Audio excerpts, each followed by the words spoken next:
Jadi itu tadi dasar-dasar kejadian negara kita merdeka pada waktu itu ya Pak? Ya, betul.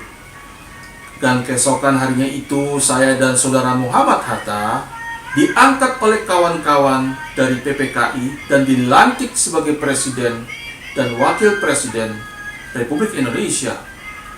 Ada kejadian yang penting pada tahun 1945 tersebut, yaitu pada tanggal 19 September, yaitu dengan berkumpulnya rakyat di lapangan Ikada, kurang lebih 200.000 orang, yang berhadapan dengan pasukan-pasukan Jepang yang bersenjata lengkap.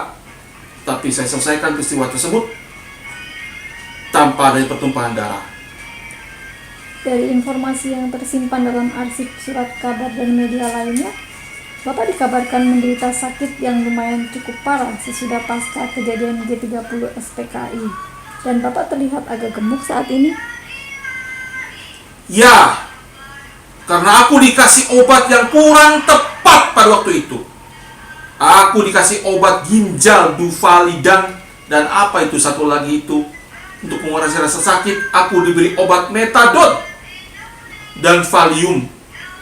Juga aku ingat Novalgin. Badanku kok terasa lemah. Sedangkan tekanan darahku sampai 360/200. Aku kira tekanan darahku sudah memecahkan rekor dunia pada saat itu. Oh, karena itu maka Bapak menyerah dengan keadaan pada waktu itu. Ya betul, itu kondisi duniawi. Akan tapi Saudari Yayuk harus ingat, kondisi rohani saya masih tetap hidup.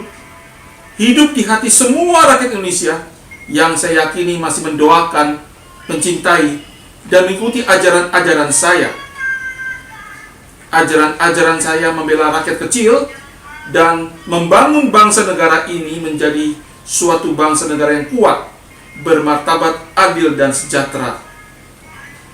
Itulah tujuan kita dan kawan-kawan ketika kita memproklamasikan negeri ini pada tanggal 17 Agustus tahun 45. Pasca kejadian ke-30 SPKI, Ibu Negara Dewi Soekarno berkali-kali menelpon Bapak untuk segera mengambil tindakan.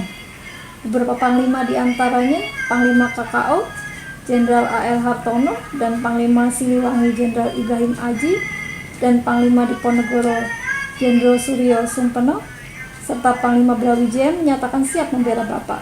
Kenapa waktu itu Bapak tidak menerima dukungan para panglima dan jenderal tersebut untuk mengamankan kedudukan Bapak sebagai presiden? Itu kan sudah saya katakan berulang pada waktu itu, bahwa saya tidak mau melihat terjadinya pertumpahan darah, peperangan antar sesama bangsaku sendiri. Biar ku cabik-cabik dadaku ini daripada aku melihat pertumpahan darah bangsaku yang memerangi bangsaku lagi. Di samping itu, saya yakin jika terjadi peperangan saudara antar sama bangsaku, maka kaum imperialis dan kolonialis akan berdatangan kembali ke negara kita untuk melanjutkan penjajahannya terhadap kita. Jadi apa gunanya jika waktu itu kita proklamasikan kemerdekaan pada tanggal 17 Agustus tahun 45, jika di tahun 65, 20 tahun kemudian penjajah datang lagi untuk menjajah kita, dan kita tidak ada apa-apa lagi dengan hak kita sebagai bangsa merdeka. Biarpun sesudah itu terjadi pembantaian sebanyak kurang lebih 3 juta jiwa bangsa kita yang secara resmi diklaim oleh pemerintah sesudah Bapak. Itu yang tidak kuperkirakan dan bisa kumengerti sampai sekarang. Aku merasa setan-setan yang haus kekuasaan dan harta duniawi merasuki oknum-oknum tersebut sehingga bisa terjadi peristiwa pembantaian itu. Baik Pak, kembali kepada kesehatan Bapak. Sudah pasca kejadian ke-30 SPKI, kesehatan Bapak turun secara drastis. Apakah Bapak masih mengingatnya? Ya, aku ingat. Waktu itu tim dokter kepresidenanku dibubarkan bulan Juli tahun 67 itu. Ketika itu rezim Orde sudah mulai naik takhta ya Pak? Ya betul, aku ingat sesudah para jenderal panglima di Pulau Jawa yang setia kepadaku diganti, baru pada bulan Maret tahun 67 Harto dilantik. Akan tetapi aku tetap memimpin rakyatku dan bangsaku. Aku tetap memimpin mereka karena semua ajaran-ajaranku Pancasila tetap dipakai sebagai dasar-dasar negara ini.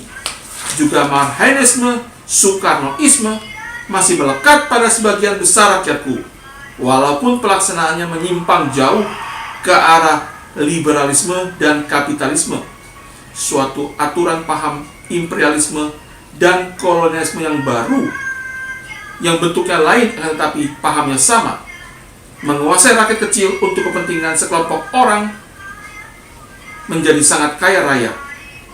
Dengan masuknya pengaruh modal asing yang sangat kuat dan besar ke sistem keuangan dan pemerintahan kita sekarang ini, jika di tahun itu terjadi, ya begitulah terjadinya.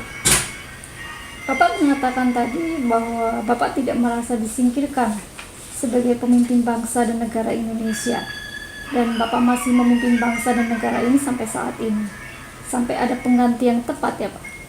Itu betul sekali. Dan sekaranglah saat yang tepat, sudah ada calon penggantiku yang kuyakini sudah siap untuk memimpin negara dan bangsa ini menjadi bangsa yang kuat dan bermartabat, bangsa yang gemah ripalo jinawi. Besok nanti, jika dia sudah resmi dipilih sebagian besar rakyat Indonesia, aku akan memberikan tongkat komando kepresidenanku kepada dia untuk melanjutkan revolusi dan reformasi negeri ini kepadanya. Bapak sudah ada calon yang tepat seperti kata Bapak tadi. Bisa Bapak perjelas siapa orang tersebut? Ya, saya rasa semua orang sudah tahu siapa tokoh yang kumaksud untuk menggantikanku memimpin negeri ini ketika putriku Dia Permata Megawati mengumuminya pada bulan Maret yang baru lalu.